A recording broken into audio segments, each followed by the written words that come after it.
Product नव चेतना है ना। प्रोडक्ट के नाम में ही इसका मतलब है नव चेतना, फिर से नई चेतना, है ना। जागृत करने के लिए, है ना, नव चेतना कल्पम।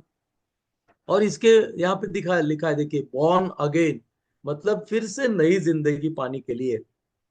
Unique combination of powerful herbs, है ना।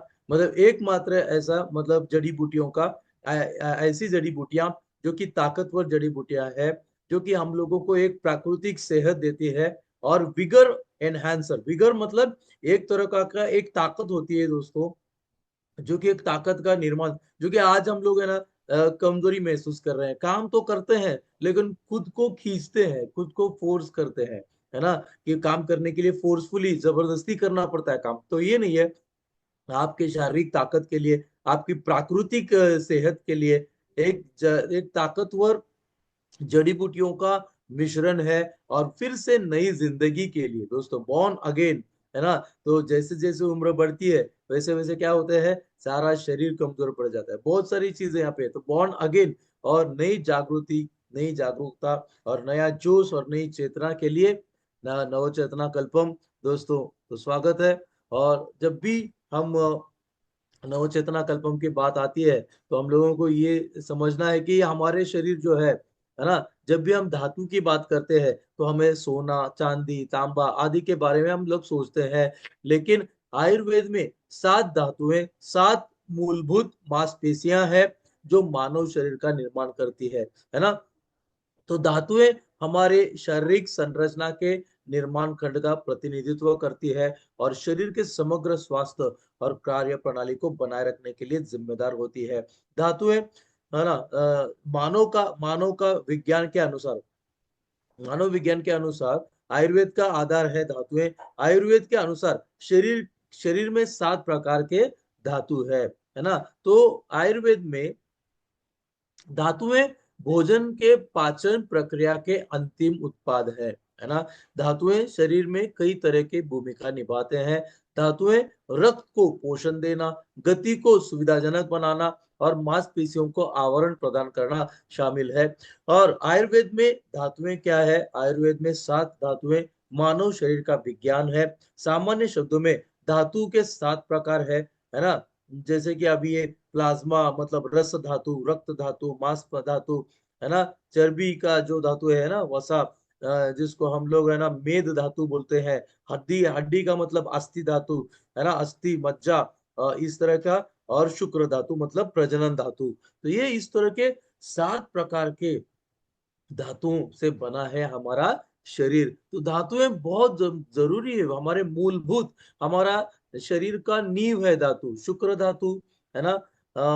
और फिर मज्जा धातु, रस धातु, रक्त धातु, मांस धातु, मेद धातु, अस्थि धातु, मज्जा और शुक्र धातु धातु इन 7 धातुओं से बना है हमारा शरीर। तो बहुत सारे तो धातु संस्कृत शब्द में से लिया गया है। आयुर्वेद शास्त्र के अनुसार धातु शब्द का अर्थ है कि जो शरीर और शरीर के विकास को सहारा देता है, उन्हें धातु कहा जाता है ना। तो आपके शरीर का वजन और ऊंचाई इन्हीं धातुओं के ऊपर निर्भर करता है। शरीर के सभी अंग इन्हीं धातुओं से बने होते हैं और इन धातुओं से बने अंगों के कार्य दोष द्वारा नियंत्रित होते हैं। तो इस तरह से, है ना, कि धातु हमारे मूलभूत नींव है। शरीर, हमारा शरीर ही बना है धातु से। और सबसे, अगर हम लोग अगर समझना चाहेंगे कि जैसे कि शुरुआती होती है शुक्र धातु से, है ना, स्पर्म से होती है। और इस तरफ ओवरीज से होती है, अंडों से होती है, महिलाओं के। तो ये धातु होते हैं जो कि हमारे, मतलब शुक्र धातु मतलब शुक्राणु मतलब स्पर्म। और ये शुरुआती मतलब, है ना, हमारा नींव, यही से तो हमारा शरीर बनता है। और इसीलिए ये धातु मतलब नवचेतना कल्पम क्यों जरूरी है, इसको समझना जरूरी है दोस्तों, है ना। कि शुक्र धातु है, मांस धातु है, तो ये बनता कहाँ से? पहले तो शुक्र धातु से, फिर हमारा शरीर और ये सारे, और इसीलिए हमारे शरीर का मूल है ये धातु, है ना। मूलभूत मतलब एकदम शुरुआती स्थिति। और इसीलिए 7 प्रकार के धातु क्या किसको बोलेंगे हम लोग, तो रस धातु मतलब प्लाज्मा, जो हमारे शरीर में एक प्रकार का द्रव होता है प्लाज्मा, उसको रस धातु कहते हैं। रक्त धातु मतलब हमारा खून, है ना। मांस धातु मतलब हमारे मांसपेशी मसल्स, है ना। मेद धातु मतलब हमारे शरीर में सेहतमंद चर्बी जो होती है उसको मेद धातु कहते हैं। हड्डी मतलब अस्थि धातु, मज्जा मतलब बोन मैरो, और शुक्र मतलब, है ना, शुक्र धातु मतलब स्पर्म, रिप्रोडक्टिव फ्लूइड, प्रजनन द्रव, है ना। तो ये इन्हीं चीजों से, है ना, आप भी समझ जाओगे अभी कि इन्हीं चीजों से तो हमारा शरीर बना है। ये चीजें नहीं होती, है ना, प्लाज्मा नहीं होता, रस धातु, रक्त नहीं होता, मांस धातु नहीं होता, मेद ना होता, हस्ती अस्थि धातु, बोन मैरो नहीं होता, मतलब मज्जा धातु, शुक्र मतलब प्रजनन द्रव नहीं होता, तो हमारा शरीर बनता ही नहीं है। और इसीलिए ये 7 धातुएं बहुत जरूरी है। ये 7 धातुएं, है ना, और ये धातुएं जन्म से लेकर मध्य आयु तक शरीर में बढ़ती रहती है,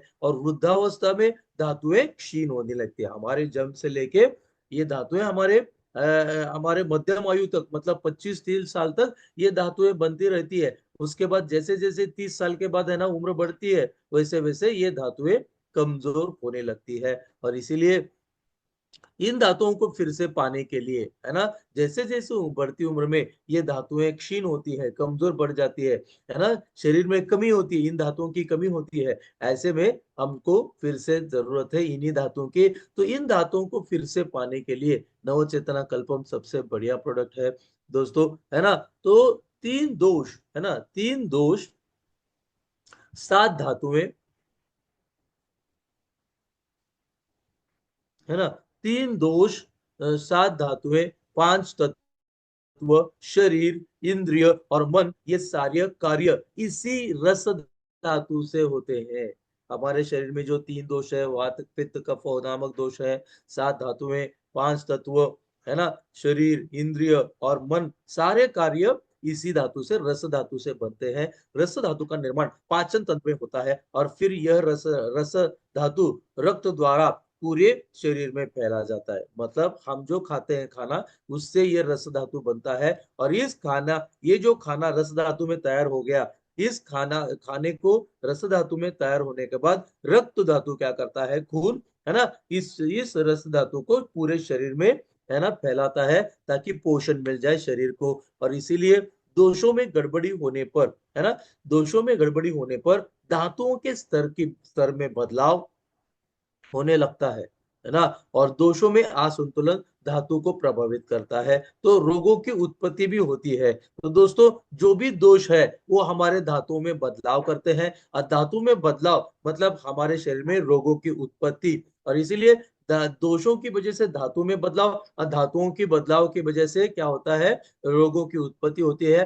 जिस धातु के दूषित होने से रोग की उत्पत्ति होती है, जिस धातु के दूषित होने से रोग की उत्पत्ति होती है, वह रोग उसी धातु के नाम से जोड़कर बोला जाता है। जैसे रस धातु के दूषित होने से रसज रोग होते हैं, रस धातु के दूषित होने से रसज रोग होते हैं दोस्तों। तो ये था हमारा रस धातु, जो कि हमारे तीनों दोषों, 7 धातुएं, 5 तत्व, है ना, शरीर, इंद्रिय और मन के सारे, है ना, ये कार्य इसी धातु से, रस धातु से होते हैं। और रस धातु किससे बनता है, पाचन तंत्र में बनता है रस धातु, और ये रस धातु फिर रक्त धातु द्वारा क्या कहता है, पूरे शरीर में फैला जाता है। तो इस तरह से ये जो रस धातु का जो फायदा है, ये हम लोगों ने देखा। रक्त धातु, है ना, तो हमारे शरीर के सबसे महत्वपूर्ण है रक्त धातु। रक्त धातु के मदद से बाकी सभी अंगों को पोषण मिलता है, बराबर है ना दोस्तों। खून की वजह से, है ना, खून जहां जहां बहता है वहां वहां पे पोषण मिलता है। तो ये यहाँ पे साफ लिखा है इन्होंने कि रक्त धातु की मदद से बाकी सभी अंगों को पोषण मिलता है।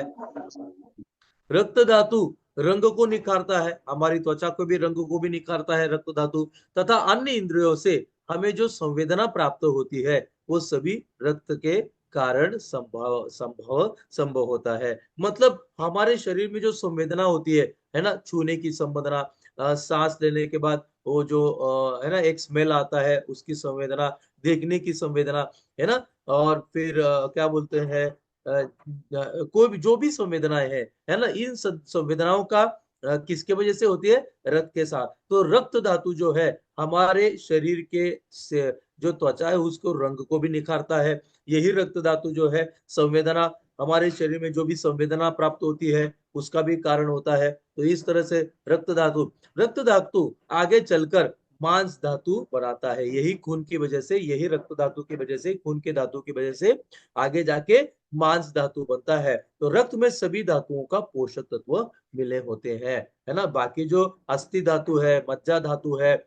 जितने भी धातु है ना, बाकी सभी धातुओं का पोषक तत्व रक्त धातु में मिला होता है। और यही रक्त धातु क्या करता है? आगे जाके सभी शरीर में धातुओं को पोषण भी प्रदान करता है।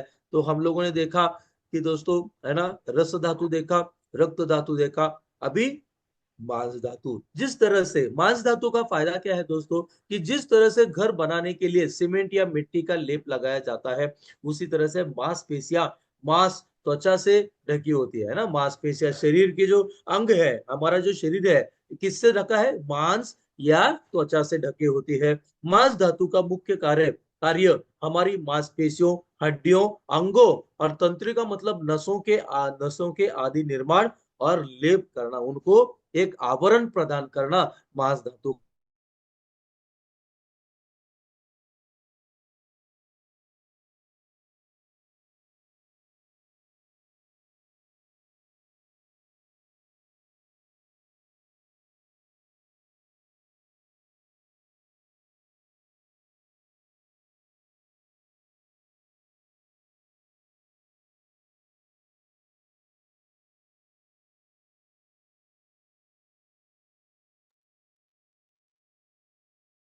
मजबूत शरीर को मजबूत।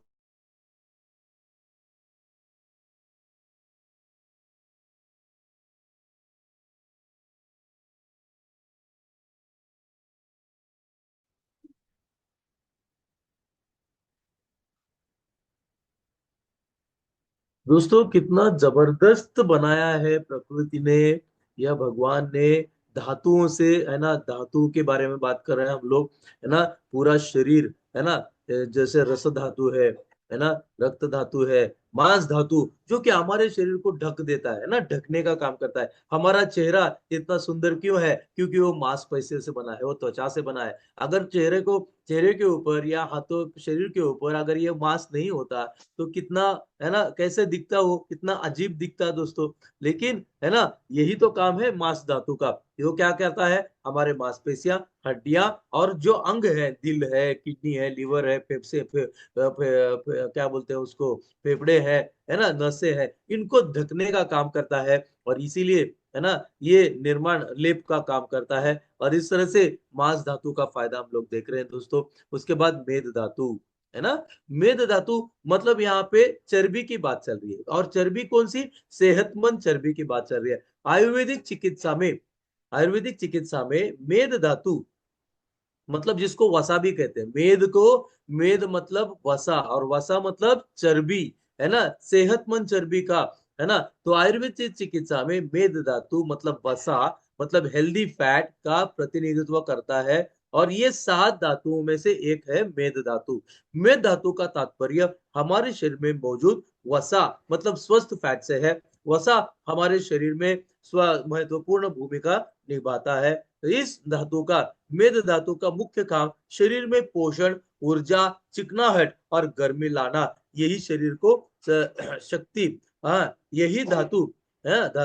मेद धातु शरीर को शक्ति, सुरक्षा, दृढ़ता और स्थिरता देता है। तो ये भी देखो, हम लोग, है ना, सेहतमंद जो तेल खाते हैं, घी खाते हैं, है ना, ये क्या करता है? ये एक सेहतमंद जो हम तेल खाते हैं, विघ्नहर्ता राइस बर्न ऑयल खाते हैं, या हम जो घी खाते हैं, है ना, ये क्या है? ये हेल्दी फैट है, सेहतमंद फैट है। और ये क्या करता है?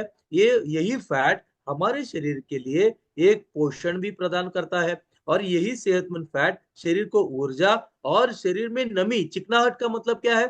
शरीर में जो त्वचा में नमी चाहिए, शरीर में जो नमी, उसको भी, नमी को भी बनाए रखता है ये मेद धातु। और शरीर में गर्मी लाना, है ना, मतलब अगर इसीलिए ठंडी में दोस्तों देखो, ठंडी में हम लोग, है ना, पता नहीं ऐसे गरम या तला हुआ या ज्यादा क्या बोलते हैं चर्बी युक्त खाना खाते हैं, ताकि शरीर में गर्मी बनी रहे। और इतना ही नहीं, ये मेद धातु मतलब ये जो सेहतमंद चर्बी है, यही चर्बी शरीर में एक शक्ति भी प्रदान करता है, सुरक्षा, शरीर को सुरक्षा, दृढ़ता और स्थिरता भी देता है दोस्तों। और इसीलिए घी खाना कितना जरूरी है।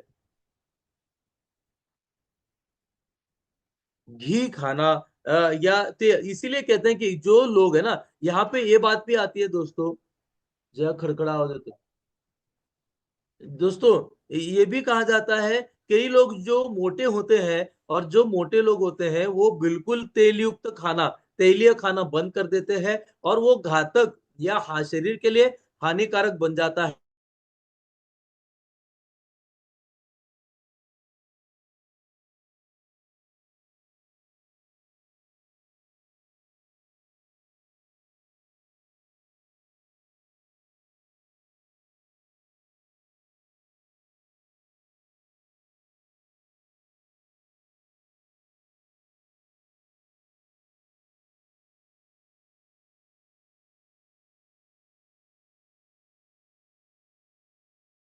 मतलब कई सारे पोषक तत्वों का, शरीर में से पोषक तत्व जो तेल में घुल जाते हैं, जिसको कहते हैं फैट।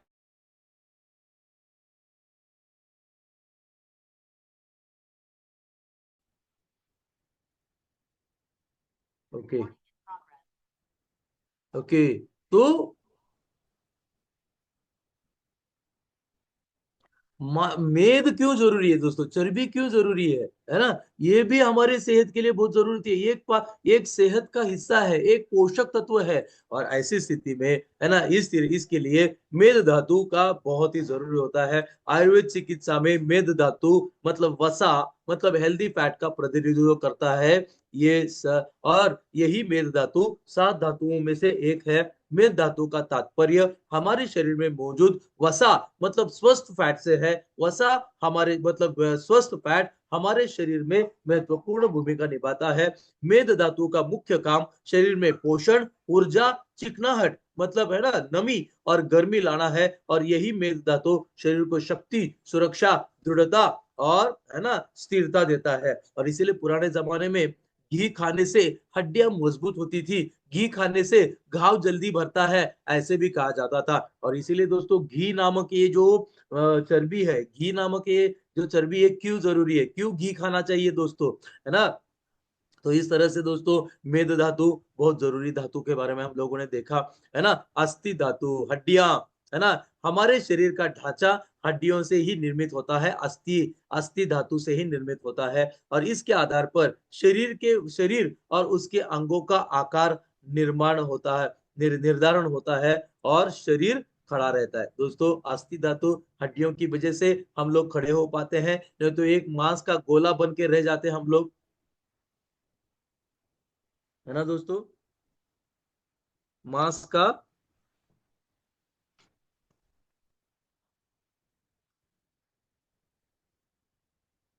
मांस का गोला बन के रह जाते हैं हम लोग दोस्तों, है ना, बिना हड्डियों के। और इसीलिए अस्थि धातु भी हमारे शरीर को एक संरचना देता है, शरीर को एक आधार देता है, एक निर्माण, एक क्या बोलते हैं, एक आकार देता है, हड्डी, अस्थि धातु। और इसीलिए अस्थि धातु का फायदा यहाँ पे देखा हम लोगों ने दोस्तों। अगला है मज्जा धातु मतलब बोन मैरो, है ना? तो मज्जा धातु मतलब बोन मैरो का मतलब शरीर में मौजूद बोन मैरो से है। शरीर में मौजूद हड्डियों के भीतर जो खाली जगह है, जो छिद्र होते हैं, उनमें बोन मैरो भरा हुआ रहता है। बोन मैरो हड्डियों के जोड़ों के बीच चिकनाई का काम करता है और उन्हें मजबूत बनाता है दोस्तों। यही बोन मैरो में से हमारे सभी कोशिकाएं, लाल कोशिकाएं, सफेद कोशिकाएं और प्लेटलेट्स नामक कोशिकाएं भी बनती है। और यही मतलब बोन मैरो भी हमारे शरीर का नींव है दोस्तों। हमारे हड्डी कहाँ से बनती है? बोन मैरो से बनती है। हमारे कोशिकाएं कहाँ से बनती है? लाल कोशिकाएं, सफेद कोशिकाएं, red blood cells, white blood cells, platelets कहाँ से बनती है? तो मज्जा धातु मतलब बोन मैरो से बनती है। और इसीलिए मज्जा धातु भी हमारे शरीर का नींव है। तो समझ में आ रहा है मेरे ख्याल से दोस्तों कि कितना है ना जरूरी होते हैं ये शुक्र धातु। अभी है ना, ये जो धातु अभी आखिरी धातु है दोस्तों, शुक्र धातु। अंतिम धातु शुक्र धातु है। शुक्राणु का एक महत्वपूर्ण कार्य है प्रजनन, है ना, हम लोग है ना प्रजनन रिप्रोडक्टिविटी का काम होता है शुक्राणु का। शुक्र धातु अस्थि धातु से बना होता है। शुक्र धातु को इसके सफेद रंग के कारण शुक्र कहा जाता है। शुक्र धातु का कार्य मन में साहस, स्फूर्ति, प्रसन्नता पैदा करना और अच्छी शारीरिक शक्ति बनाए रखना शुक्र का काम होता है। शुक्र धातु पुरुषों की तरह महिलाओं में के शरीर में भी मौजूद होते हैं, लेकिन निषेचन के में सक्षम नहीं होता है।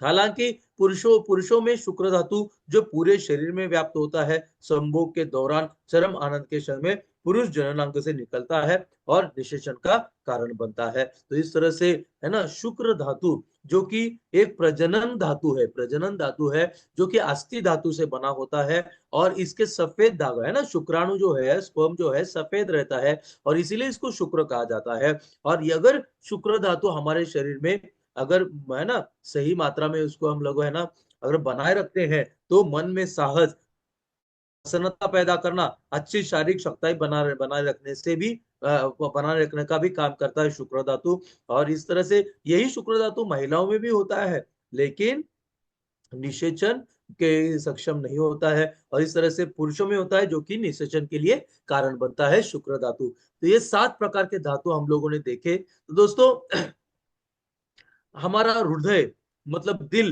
पेट, आंतें, मूत्राशय मतलब है ना, गुर्दे मतलब किडनी आदि सभी अंग धातुओं से बने होते हैं। श्वसन, रक्त संचार मतलब खून का बहाव, पाचन, मूत्र उत्पादन की क्रियाएं इन्हीं अंगों से, इन अंगों के माध्यम से होती है। दोस्तों धन्वंतरि का नवचेतना कल्पम इन धातुओं से जुड़ी सभी समस्याओं के लिए रामबाण उपाय है ना। नवचेतना कल्प में मौजूद पोषक तत्व हृदय स्वास्थ्य, तंत्रिका स्वास्थ्य, यकृत मतलब लिवर, गुर्दे मतलब किडनी और यौन स्वास्थ्य के लिए विशेष रूप से प्रभावी है। तो दोस्तों है ना धन्वंतरि के नवचेतना कल्पम के घटकों का स्वास्थ्य लाभ, इसमें जो भी जड़ी बूटियां हैं, ये जड़ी बूटियां और ये तत्व नवचेतना कल्पम के तत्व और जड़ी बूटियां कैसे कैसे हमारे शरीर में फायदेमंद है, आइए जानते हैं दोस्तों, है ना। तो इसमें 36 प्रकार के जड़ी बूटियों का है ना हम लोग जानकारी लेते हैं कि कैसे कैसे 36 प्रकार की जड़ी बूटियां। दोस्तों एशियन जिनसिंग पहली जड़ी बूटी कौन सी है नवचेतना कल्पम में, एशियन जिनसिंग। तो एशियन जिनसिंग यह शारीरिक और मानसिक ऊर्जा बढ़ाने में सहायक है, तनाव को कम करता है और प्रतिरक्षा प्रणाली को मजबूत करता है।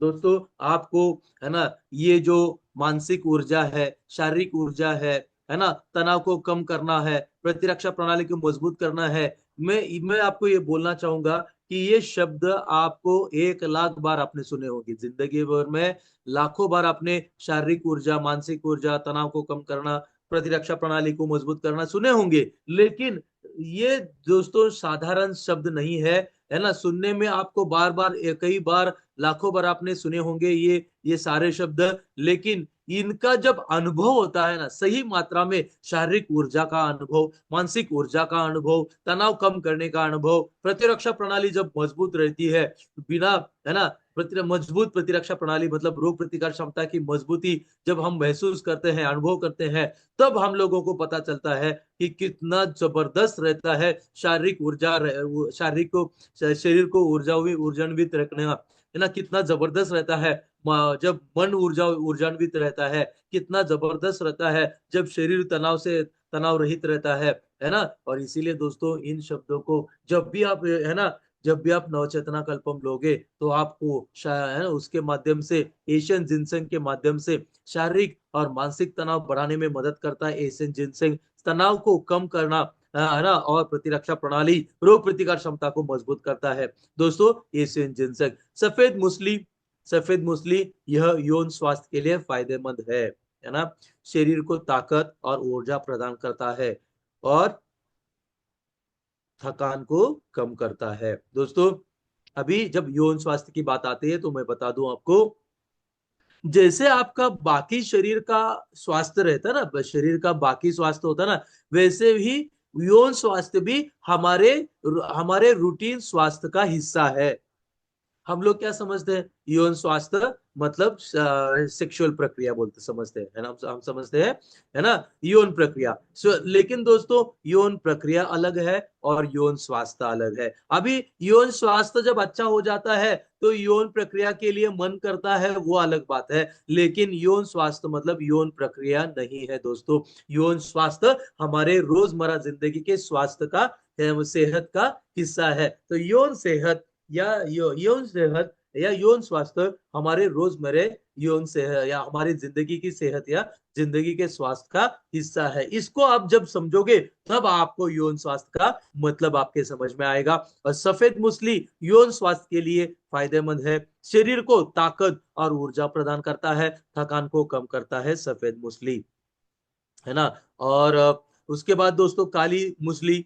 तो काली मूसली प्रतिरक्षा मतलब रोग प्रतिकार क्षमता को बढ़ाने, शारीरिक कमजोरी को दूर करने और यौन स्वास्थ्य के सुधार करने में सहायक है। अभी जब शारीरिक कमजोरी की बात आती है ना दोस्तों, तो कई लोग हम जब फील्ड वर्क करके आते हैं तो शाम को थक जाते हैं, लेकिन ये इसी को कमजोरी कहते हैं दोस्तों, कि काम करके दिन भर काम करने के बाद शरीर तो थकता है लेकिन कमजोरी महसूस नहीं होनी चाहिए। शरीर का थकना अलग है और कमजोरी महसूस करना अलग है। और इसीलिए जब आपको काम करके फील्ड वर्क करके आने के बाद आप जब है ना कमजोरी महसूस करते हो, तो उसका जब आप नवचेतना कल्पम शुरू करोगे तो आपके शरीर की कमजोरी हट जाएगी।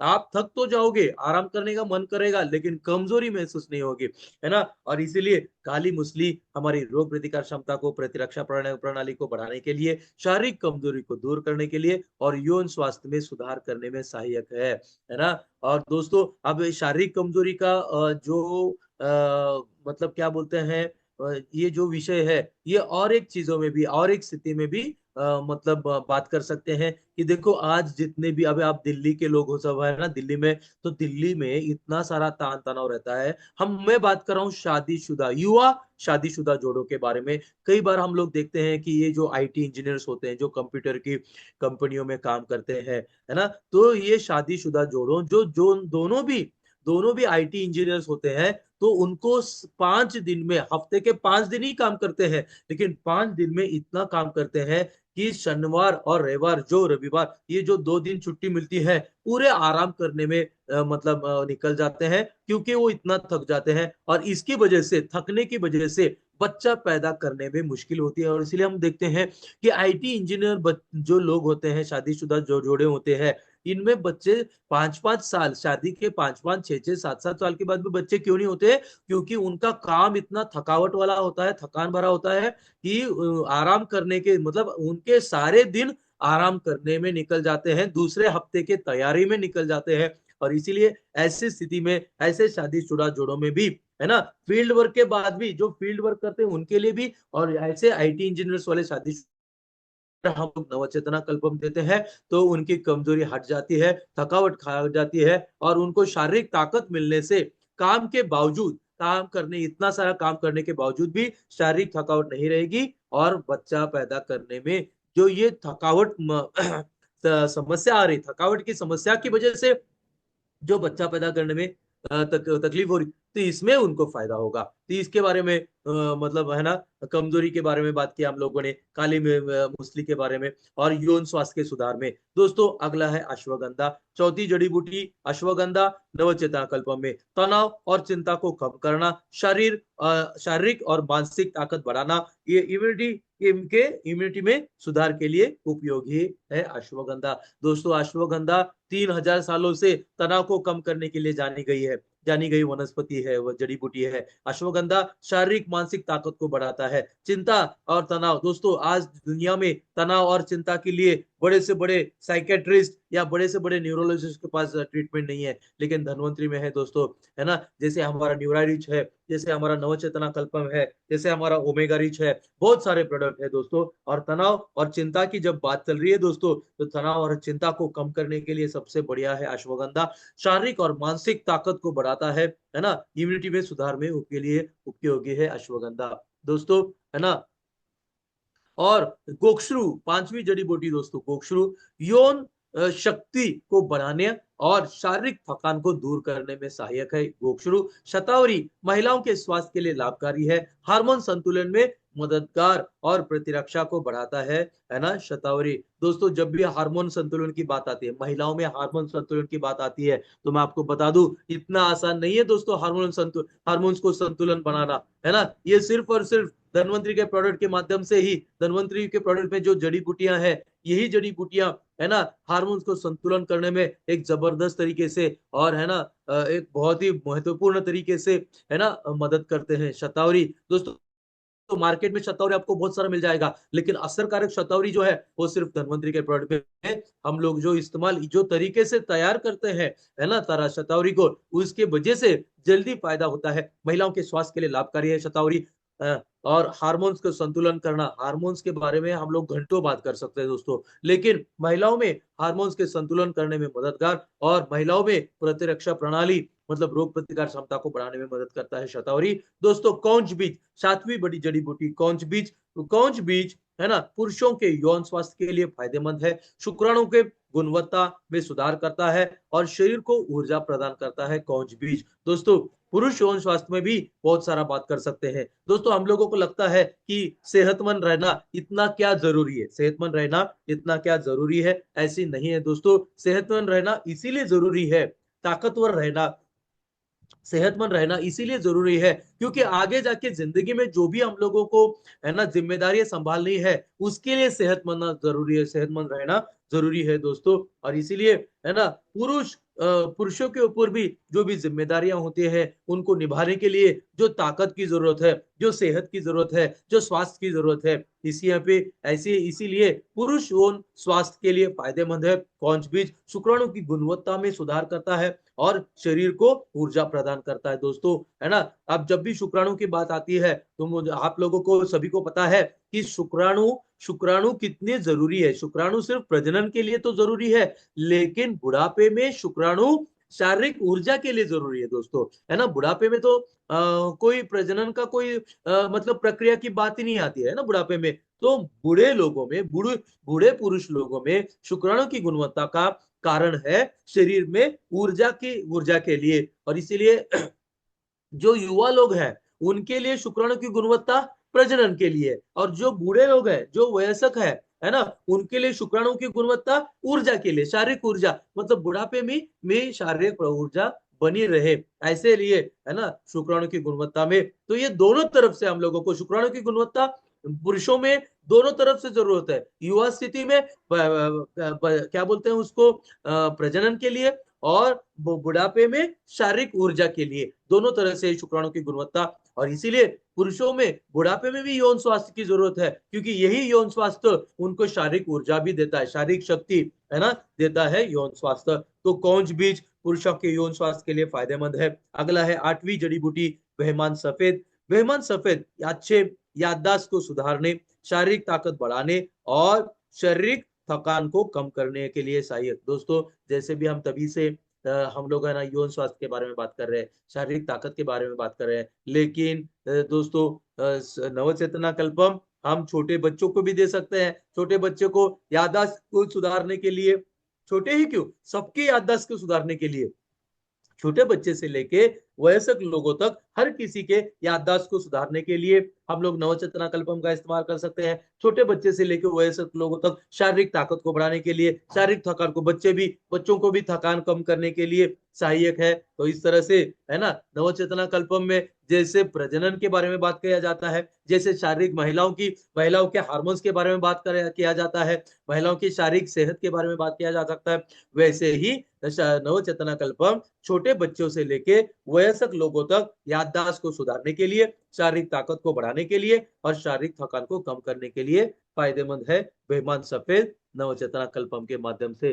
दोस्तों ये गलत शब्द है, लेकिन ये पाव पाव करके एक जड़ी बूटी है, पाव पाव, PAW पाव पाव जड़ी बूटी है, लेकिन ये पाव का मतलब है पंजाबी होता है, और इसीलिए इसका जो ट्रांसलेशन इस तरह से हुआ है, लेकिन ये पंजा नामक जड़ी बूटी नहीं है, ये पाव पाव जड़ी बूटी है। पाव पाव जड़ी बूटी यौन शक्ति में सुधार करता है, ऊर्जा बढ़ाता है, शारीरिक कमजोरी को दूर करता है। बाला नामक जड़ी बूटी शारीरिक ताकत को बढ़ाने, थकान को कम करने और प्रतिरक्षा को मजबूत करने में सहायक है। चिलगोजा पाइन 11वीं जड़ी बूटी हृदय स्वास्थ्य के लिए फायदेमंद। दोस्तों जिन लोगों को दिल की समस्याएं, जैसे जैसे बुढ़ापा उम्र बढ़ती है तो दिल की समस्याएं पैदा होती है, तो ऐसी स्थिति में दिल के स्वास्थ्य के लिए चिलगोजा पाइन 11वीं जड़ी बूटी फायदेमंद है। रोग प्रतिकार क्षमता को मजबूत करता है चिलगोजा पाइन, ऊर्जा प्रदान करता है चिलगोजा पाइन। दोस्तों 12वीं जड़ी बूटी रेड सेज। रेड सेज हमारे शरीर में खून के बहाव, रक्त संचार मतलब खून के बहाव को सुधार करता है, हृदय स्वास्थ्य को बढ़ाता है, पाचन में मदद करता है। दोस्तों रेड सेज जड़ी बूटी। अदरक, अदरक भी पाचन को सुधारता है, सूजन को कम करता है, सर्दी खांसी से राहत देता है। तो दोस्तों साधारण सर्दी खांसी से लेके कई सारी सेहत की स्थिति में, है ना, हम धन्वंतरी हमारे नवचेतना कल्पम के माध्यम से इन जड़ी बूटियों का इस्तेमाल कर सकते हैं। तो अदरक, जो कि पाचन, अदरक भी पाचन का सुधार करता है, जैसे कि रेड सेज भी पाचन का सुधार करता है, वैसे अदरक भी पाचन का सुधार करता है, सूजन को कम करता है, सर्दी खांसी से राहत देता है। केशर, दोस्तों केशर मूड को बेहतर बनाता है। दोस्तों मूड को बेहतर बनाना मतलब, मूड को बेहतर बनाना मतलब जो गुस्सेल स्वभाव है, जो चिड़चिड़ा स्वभाव है, जो बार बार परेशान हो जाते हैं, बिना कारण परेशान हो जाते हैं लोग, ऐसे स्थिति को मूड को खराब होना, है ना, बार बार मूड का खराब होना कहते हैं, बिना कारण, कोई कारण नहीं उसके लिए, ऐसी स्थिति को भी मूड को बेहतर बनाता है केशर। पाचन को सुधारता है केशर, त्वचा के स्वास्थ्य के लिए फायदेमंद है केशर, है ना। और इसीलिए दोस्तों 15वीं जड़ी बूटी दालचीनी। दालचीनी रक्त शर्करा को नियंत्रित करता है, सूजन को कम करता है, और इसीलिए डायबिटीज में भी हम लोग नवचेतना कल्पम को दे सकते हैं, क्योंकि नवचेतना कल्पम में दालचीनी है जो रक्त शर्करा मतलब ब्लड शुगर लेवल को कंट्रोल करता है, सूजन को कम करता है, प्रतिरक्षा प्रणाली को मजबूत करता है दालचीनी। दोस्तों 16वीं जड़ी बूटी है इलायची। इलायची भी इलायची पाचन को सुधारता है, सांसों को ताजगी देता है, शरीर में विषैले पदार्थों को, है ना, टॉक्सिक पदार्थों को निकालने में सहायक है इलायची। दोस्तों 17वीं जड़ी बूटी है गोट थॉर्न। गोट थॉर्न बोलते हैं बकरा कांटा, ये उसका अनुवाद है दोस्तों, लेकिन बकरा कांटा इसका नाम नहीं है, इसको गोट थॉर्न बोलते हैं अंग्रेजी में, इसलिए इसको उसका उसका अनुवाद बकरा कांटा में हो गया है। तो गोट थॉर्न जड़ी बूटी 17वीं जड़ी बूटी, है ना, ये गोल्ड जड़ी बूटी भी यौन शक्ति को बढ़ाने, शारीरिक ताकत को बढ़ाने, पाचन में सुधार के लिए उपयोगी है। पलाश, दोस्तों पलाश पाचन में सुधार करता है, त्वचा की समस्याओं को कम करता है, प्रतिरक्षा को बढ़ाता है। कुटज, कुटज पेट की समस्याओं को दूर करता है, दस्त को नियंत्रित करता है, पाचन को सुधार करता है। मैस्टिक ट्री, मास्टिक ट्री दांतों और मसूड़े के लिए फायदेमंद है, पाचन को सुधारता है, हृदय स्वास्थ्य को बढ़ाता है। बादाम, दोस्तों बादाम मस्तिष्क के स्वास्थ्य को बढ़ाता है, हृदय को मजबूत करता है, त्वचा के लिए फायदेमंद है। दोस्तों खजूर, खजूर ऊर्जा का स्रोत है, पाचन को सुधारता है, शारीरिक ताकत को बढ़ाने में सहायक है। दोस्तों शलमली, शलमली त्वचा के स्वास्थ्य के लिए फायदेमंद है, बालों को मजबूत करता है, पाचन को सुधारता है। दोस्तों नारियल, नारियल हमारे शरीर में हाइड्रेशन को बनाए रखता है, हाइड्रेशन मतलब पानी की मात्रा को बनाए रखता है, पाचन को सुधारता है, और ऊर्जा का अच्छा स्रोत है नारियल। दोस्तों तरबूज, है ना, तरबूज भी हाइड्रेशन मतलब पानी की मात्रा को बनाए रखता है, हाइड्रेशन को बढ़ाता है, त्वचा के स्वास्थ्य स्वास्थ्य को सुधारता है, और शरीर को ठंडक पहुंचाता है। दोस्तों तरबूज, है ना। और गन्ना, दोस्तों हड्डियों को मजबूत करता है गन्ना, पाचन को सुधारता है, शरीर को ऊर्जा प्रदान करता है गन्ना। सुरंजन, दोस्तों जोड़ों के दर्द को कम करता है सुरंजन, सूजन को घटाता है, घटिया के लिए उपयोगी, घटिया मतलब जोड़ों के दर्द के लिए उपयोगी है सुरंजन। कोकिलाक्ष, है ना, यौन स्वास्थ्य के लिए लाभकारी है, पाचन को सुधारता है, शारीरिक ताकत को बढ़ाता है। दोस्तों खाद्य चांदी का वर्क, जो मिठाई के ऊपर हम चांदी का वर्क देखते हैं ना, वही चांदी का वर्क जो भी है इसमें है ना। खाद्य चांदी का वर्क शारीरिक ताकत को बढ़ाने, इम्यूनिटी को बढ़ावा देने देने और हृदय स्वास्थ्य को सुधार करने में सहायक है खाद्य चांदी का वर्ग। दोस्तों शिलाजीत ऊर्जा बढ़ाने, यौन स्वास्थ्य को सुधारने और प्रतिरक्षा प्रणाली को मजबूत करने में सहायक है। वांग भस्म, वांग भस्म शारीरिक कमजोरी को दूर करता है, यौन शक्ति बढ़ाने और त्वचा के स्वास्थ्य को सुधारता है। दोस्तों लोह मृत्तिका भस्म, लोह मृत्तिका भस्म जिन लोगों में खून की कमी है, रक्तहीनता जिसको बोलते हैं, रक्तहीनता मतलब खून की कमी को दूर करने में फायदेमंद है लोह मृत्तिका भस्म, ऊर्जा बढ़ाने और इम्यूनिटी को सुधारने में सहायक है ना, लोह मृत्तिका भस्म। दोस्तों शाही मूंग, शाही मूंग इम्यूनिटी को बढ़ावा देता है, शारीरिक ताकत को बढ़ाता है, त्वचा के लिए फायदेमंद है। गुलकंद, दोस्तों पाचन को सुधारता है, शरीर को ठंडक पहुंचाता है, और त्वचा के लिए त्वचा के स्वास्थ्य के लिए फायदेमंद है। दोस्तों शहद, शहद इम्यूनिटी को बढ़ावा देता है, पाचन को सुधारता है, त्वचा के लिए फायदेमंद है दोस्तों। और विदारी कंड जो कि आखिरी जड़ी बूटी है, यौन शक्ति को बढ़ाता है, शारीरिक थकान को कम करता है। तो ये 36 प्रकार की जड़ी बूटियां थी नवचेतना कल्पम के माध्यम से। दोस्तों यही नवचेतना कल्पम हृदय आरोग्य के लिए भी फायदेमंद है। हृदय से हृदय दिल की सेहत के लिए, हृदय की धड़कनों की नियमित गति, रक्तचाप को नियंत्रित करने, रक्त को अधिक प्रवाहित करने में मदद मिलती है दोस्तों, दिल की सेहत में। दोस्तों हमारे दिमाग के सेहत के लिए न्यूरोनल संचार मतलब नर्व सिग्नल ट्रांसमिशन को सुधारा जा सकता है नवचेतना कल्पम के माध्यम से। और आपके तंत्रिका तंतु मतलब नसों के नर्व सेल्स, नसों की कोशिकाओं स्वास्थ्य को सुधारने में मदद करता है। मस्तिष्क की कार्य की क्षमता बढ़ाता है हमारा नवचेतना कल्पम दिमागी सेहत के लिए। दोस्तों लिवर के सेहत में, है ना, लिवर स्वास्थ्य को अनेक लाभ प्राप्त हो सकते हैं नवचेतना कल्पम के माध्यम से। लिवर नवचेतना कल्पम के तत्व लिवर की सफाई करते हैं और विषाक्त को मतलब टॉक्सिक सब्सटेंस को कम करते हैं, फैटी लिवर को नियंत्रित करते हैं, लिवर की स्वास्थ्य को बनाए रखने में मदद करता है हमारा नवचेतना कल्पम। किडनी के सेहत में, किडनी शरीर का एक छोटा सा अंग है लेकिन ये हमारे शरीर के, है ना, शरीर और सेहत के लिए बहुत जरूरी है। नवचेतना कल्पम किडनी के स्वास्थ्य के लिए फायदेमंद है। दोस्तों लैंगिक आरोग्य, यौन स्वास्थ्य को सुधारने में महत्वपूर्ण है नवचेतना कल्पम, जैसे कि कामेच्छा की कमी, इरेक्टाइल डिस्फंक्शन, शीघ्र पतन इत्यादि। पुरुषों में कामेच्छा की कमी, पुरुषों में इरेक्टाइल डिस्फंक्शन, पुरुषों में शीघ्र पतन इत्यादि में बहुत फायदेमंद है नवचेतना कल्पम। दोस्तों रोग प्रतिकार क्षमता, न्यूट्रा हर्ब्स का फाइटोग्रा ना नवचेतना कल्प सॉरी नवचेतना कल्प इम्यूनिटी बूस्ट करता है। और है ना, अगर हम लोग फाइटोग्रा लिक्विड के साथ लेते हैं, जूस के साथ, तो बहुत ही बढ़िया। तो न्यूट्राहर्ब्स का फाइटोग्रा के जूस के साथ अगर हम नवचेतना कल्पम में लेते हैं तो रोग प्रतिकार क्षमता, है ना, रोग प्रतिकार क्षमता को मजबूत करना, बीमारियों से दूर रखता है ना, और शरीर में पोषक तत्वों की कमी को दूर करता है नवचेतना कल्पम। तो इस तरह से दोस्तों कौन और कितने को 33 प्रकार के फायदे हैं नवचेतना कल्पम के, मैं आपके सामने इसको पढ़ता हूँ। शारीरिक और मानसिक ऊर्जा को बढ़ाने में सहायक है नवचेतना कल्पम, तनाव को कम करता है नवचेतना कल्पम, प्रतिरक्षा प्रणाली को मजबूत करता है नवचेतना कल्पम, यौन स्वास्थ्य, यौन शक्ति में सुधार करता है नवचेतना कल्पम, शरीर को ताकत और ऊर्जा प्रदान करता है नवचेतना कल्पम,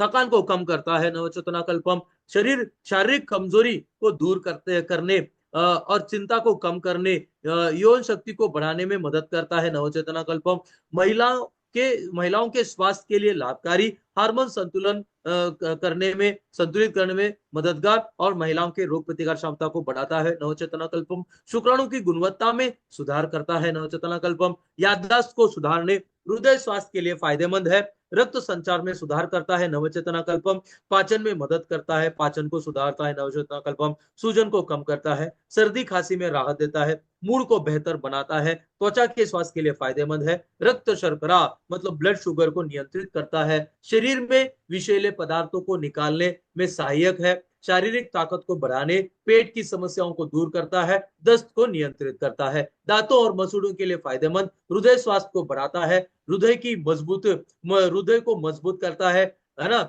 और मस्तिष्क स्वास्थ्य को बढ़ाता है, ऊर्जा का स्रोत है नवचेतना कल्पम, बालों को मजबूत करता है नवचेतना कल्पम, हाइड्रेशन मतलब पानी की मात्रा, हमारे शरीर में पानी की मात्रा को बनाए रखता है नवचेतना कल्पम, शरीर को ठंडक पहुंचाता है नवचेतना कल्पम, हड्डियों को मजबूत करता है, जोड़ों के दर्द को कम करता है, सूजन को घटाता है और जोड़ों के दर्द के लिए उपयोगी है नवचेतना कल्पम, रक्तहीनता मतलब खून की कमी को दूर करता है नवचेतना कल्पम। तो इस तरह से दोस्तों 5 ग्राम, है ना, 5 ग्राम हर रोज लेना है, ठंडे दूध में चबा के खाना है नवचेतना कल्पम को। तो इस तरह से ये जो सेशन है दोस्तों नवचेतना कल्पम का यहाँ पे खत्म होता है। धन्यवाद, थैंक यू वेरी मच।